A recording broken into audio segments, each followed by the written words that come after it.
Okay, today is April 28th, 2023, and here is the next update to the Pear series. So we missed almost 2 months in between the last update where the flowers bloomed and all that stuff.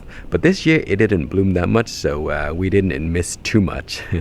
So today the pear trees are just doing amazing. They grew a ton of leaves. They also grew a little bit bigger.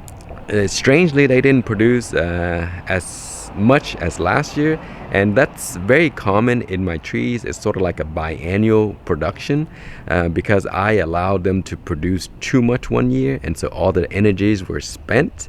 And so this year, it's conserving energy for the next season. So if you have young trees that produce too much, it may be a good idea to pluck some off and don't let them produce heavily, because it could prevent fruiting the coming season. So like mine last year, it produced like crazy and I didn't prune too much, and then this year we got like very little. So let me go around and I will show you what the pears look like, and they're just growing like crazy. So for sure next season I'm going to get lots and lots of fruits. So here is my Korean giant. It's growing beautifully, and I was gonna cut off the tree to make it shorter, but I didn't have the heart to do that, so I allowed it to grow. And man, this tree is just so tall right now. It's way up there. So it may be 15 to 16 feet tall. So yeah, it's just doing amazing and growing like crazy. And this tree, I didn't graft too much. I grafted like two different varieties on it. One is a Chojuro and one is a Shinko. And the rest is just remain as the Korean giant. And if you guys have followed my video, Korean giant is like my favorite variety of all. And they do need a pollinator, so if you do grow Korean giants, make sure you get a pollinator. A great pollinator for the Korean giant is a Chojuro. You can probably go with Hosui as well, but Hosui usually produces flowers very early. So by the time they finish, then the Korean giant will start to bloom. But you still have a window where they can pollinate each other. So here is my multi-grafted tree.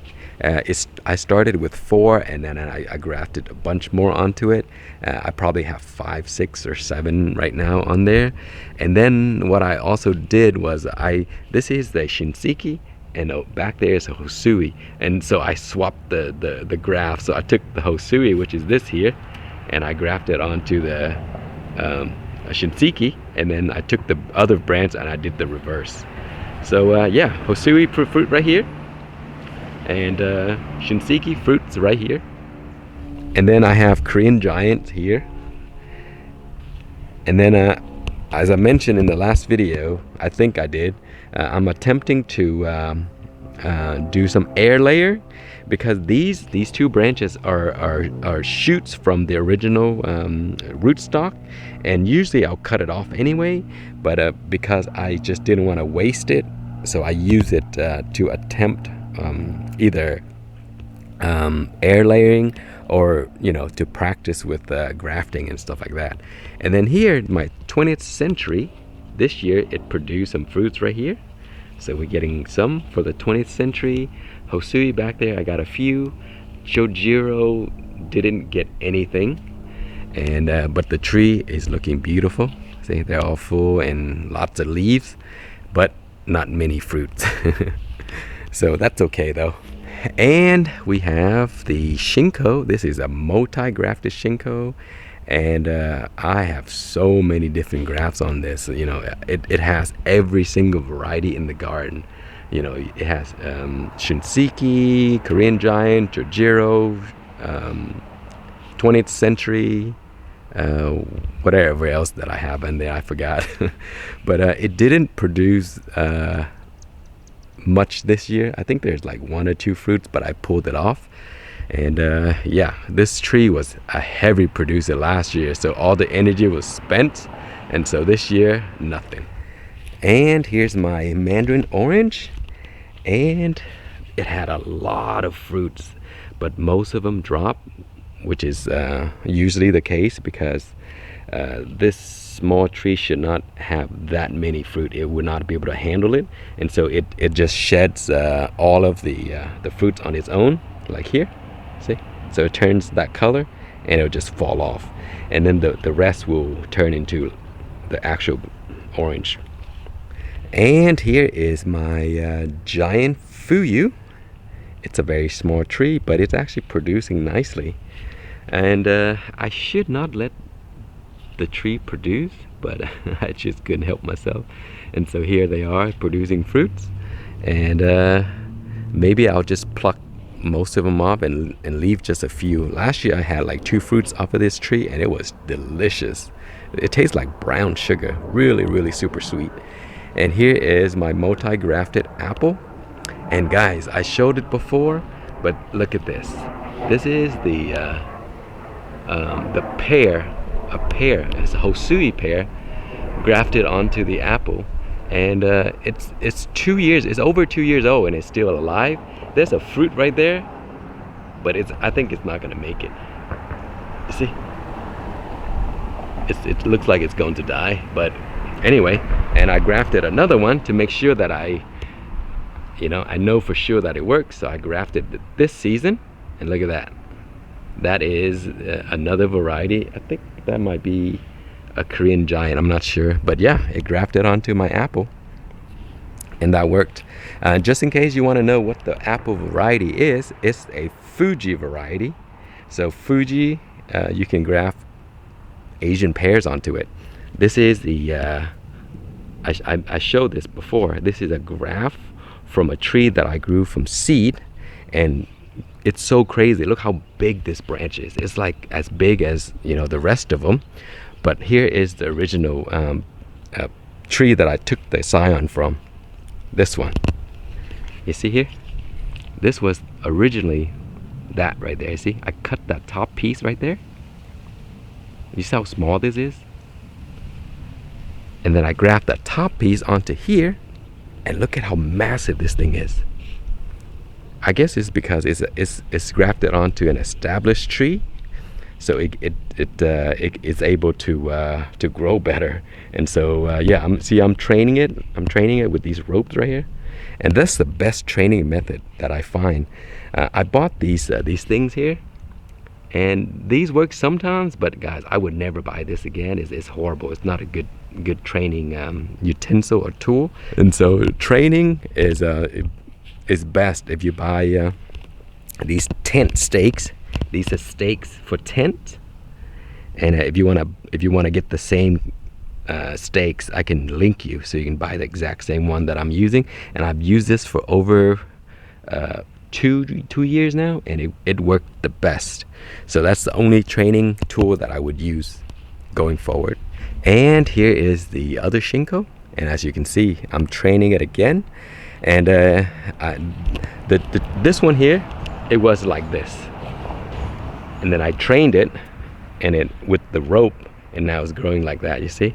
So that's, and then once it's good, I take that one and I'm training this branch right here, and that one's working pretty well. And now I'm training this one here. So I just wanted to spread out a little bit so that airflow can go through. When you have good, nice airflow, it reduces a lot of problems like fungus that get in there, and you can also get through the tree and see things better and treat problems like pests and blight and all that stuff. So it's a good idea to allow a lot of airflow to get through to the tree. Okay, so here is my multi-grafted tree that I grew from seed. I grew this tree I think 3 years ago, and now it is like the best looking tree that I have, because I have many different grafts placed onto here, and I'm sort of like creating this beautiful tree that I want, and it's looking awesome, guys. Look at that.